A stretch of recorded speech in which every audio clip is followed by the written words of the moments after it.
அனைவருக்கும் வணக்கம். 10ஆம் வகுப்பு கணிதம் எண்களும் தொடர் வரிசைகளும் பயிற்சி 2.6ல் 4வது கணக்கு பார்க்க போகிறோம். கணக்குக்குள்ளே போகிறதுக்கு முன்னாடி நீங்கள் நம்ம சேனல் இன்னும் சப்ஸ்கிரைப் பண்ணால் கண்டிப்பாக ஒரு சப்ஸ்கிரைப் பண்ணிக்கோங்க. இப்போ பாருங்கள், ஒரு குறிப்பிட்ட தொடரின் முதல் n உறுப்புகளின் கூடுதல் 2n² - 3n எனில் அது ஒரு கூட்டுத்தொடர் வரிசை என நிரூபிக்க அப்படின்னு கொடுத்துருக்காங்க. அதாவது என்ன கொடுத்துருக்காங்கன்னா கூடுதல் கொடுத்துட்டாங்க. கூடுதல் அப்படின்னாவே நம்ம என்ன எழுதிக்கணும், SN ஈக்குவல் டு என்ன கொடுத்துருக்காங்க, 2n² - 3n. ஸோ இதை வச்சு நம்ம என்ன கண்டுபிடிக்கணும், ஒரு கூட்டுத்தொடர் வரிசையை உருவாக்க போகிறோம். ஓகேங்களா? ஸோ ஃபஸ்ட்டு நம்ம என்ன பண்ண போகிறோம்னா n ஈக்குவல் டு 1 அப்படின்னு கொடுக்க போகிறேன். n-க்கு பதில் 1 கொடுத்தா என்ன வருங்க,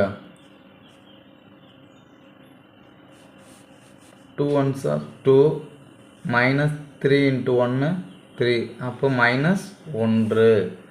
ஓகேங்களா? அடுத்தது S2ன்னு கொடுத்துட்டோம் அப்படின்னா n-க்கு பதில் 2 வந்து நம்ம என்ன பண்ண போகிறோம், பிரதியிட போகிறோம். ஓகேங்களா? 2 ஸ்கொயர் பண்ணால் 4, 4 × 2 8, 2 6. அப்போ 8ல் 6 போயிடுச்சுன்னா 2. ஓகேங்களா? அடுத்தது 3 பிரதியிடுறேன். 3 × 3, 3 வந்து 2 தடவை பெருக்கும் பொழுது 9 கிடைக்கும். 9 2 18, இங்கே 3 9. அப்போ 18ல் 9 போயிடுச்சுன்னா என்ன வருங்க, 9. ஸோ இப்போ நம்ம என்ன பண்ணியிருக்கோம், முதல் 3 உறுப்புகளுடைய கூடுதலை கண்டுபிடிச்சிட்டோம். இப்போ நம்ம வந்து என்ன பண்ண போகிறோம், உறுப்புகள் கண்டுபிடிக்க போகிறோம். அதாவது Tn எப்படி கண்டுபிடிக்கிறோம், இப்போ Sn அப்படின்றது முதல் S1ன்னு வச்சுக்கோங்க. S1 அப்படின்றது முதல் உறுப்புடைய கூடுதல். முதல் உறுப்பு எது, T1. இப்போ இங்கே S1ன்றது என்ன கண்டுபிடிச்சிருக்கோம், -1. அப்போ T1 முதல் உறுப்பு என்னது, -1. அடுத்தது S2. S2னா என்ன அர்த்தம், முதல் உறுப்பு இரண்டாவது உறுப்பையும் கூட்டுனா என்ன கிடைக்குமோ அதுதான் வந்து S2. ஓகேங்களா? ஸோ இப்போ நமக்கு S2 தெரியுமா, தெரியும், ஏற்கனவே கண்டுபிடிச்சி வச்சுருக்கோம், 2. அடுத்தது ஈக்குவல் T1 தெரியுமா, முதல் உறுப்பு -1.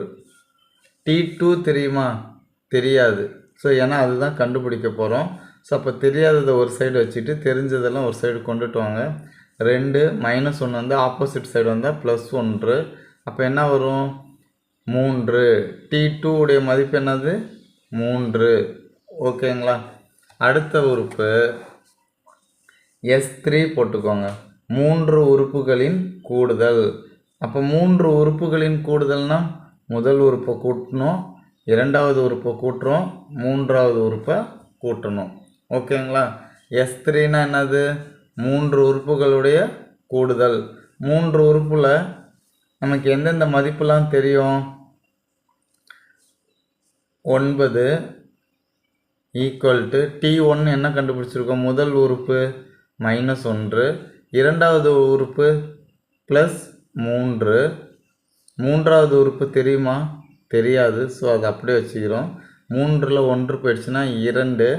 2 வந்து ஆப்போசிட் சைடு வந்தால் 9 - 2ன்னு ஆகிடும், T3. ஸோ அப்போ 7. மூன்றாவது உறுப்பு என்ன கண்டுபிடிச்சிருக்கோம், 7. ஓகேங்களா? அப்போ முதல் உறுப்பு, இரண்டாவது உறுப்பு, மூன்றாவது உறுப்புன்னு வந்து கண்டுபிடிச்சிருக்கோம். அது வந்து ஒரு கூட்டுத்தொடர் வரிசையாக எழுதிக்கும், -1 3 7 எக்ஸட்ரா. ஸோ இப்போ இதை கண்டுபிடிச்சிட்டோமா. இப்போ இந்த வரிசை, இந்த தொடர் வரிசை வந்து ஒரு கூட்டுத்தொடர் வரிசையா அப்படின்னு நம்ம கன்ஃபார்ம் பண்ணணும். அப்படின்னா என்ன பண்ணுவோம், இதனுடைய பொது வித்தியாசங்கள் வந்து எப்படி இருக்கும், சமமாக இருக்கும். சமமாக இருக்குங்களா? ஸோ அது போட்டு பார்ப்போமா. First T2 - T1 equal to T3 minus T2.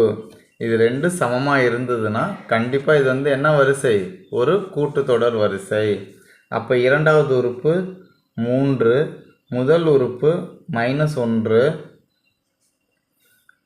மூன்றாவது உறுப்பு 7, இரண்டாவது உறுப்பு 3. அப்போ மைனஸ் மைனஸ் ப்ளஸ் ஆகிடும். 3 கூட்டல் 1 7 மைனஸ் 3. அப்போ கூட்டினா என்ன வருதுங்க? 4. 7ல் 3 போயிடுச்சுன்னா 4. இதனுடைய பொது வித்தியாசங்கள் சமமாக வருதா? அப்போ இது என்னவா இருக்குங்க? இது ஒரு கூட்டுத்தொடர் வரிசை. ஓகேங்களா? அப்போ எடுத்து எழுதிக்கோங்க. -1 3 7 எக்ஸட்ரா எழுதி இது ஒரு கூட்டுத்தொடர் வரிசை என நிரூபிக்கப்பட்டது அப்படின்னு எழுதியிருக்கோம். உங்களுக்கு இந்த சம்மில் ஏதாவது டவுட் இருந்தால் கண்டிப்பாக கமெண்ட் பாக்ஸில் கமெண்ட் பண்ணுங்கள். தேங்க்ஸ் ஃபார் வாட்சிங். Thank you to all.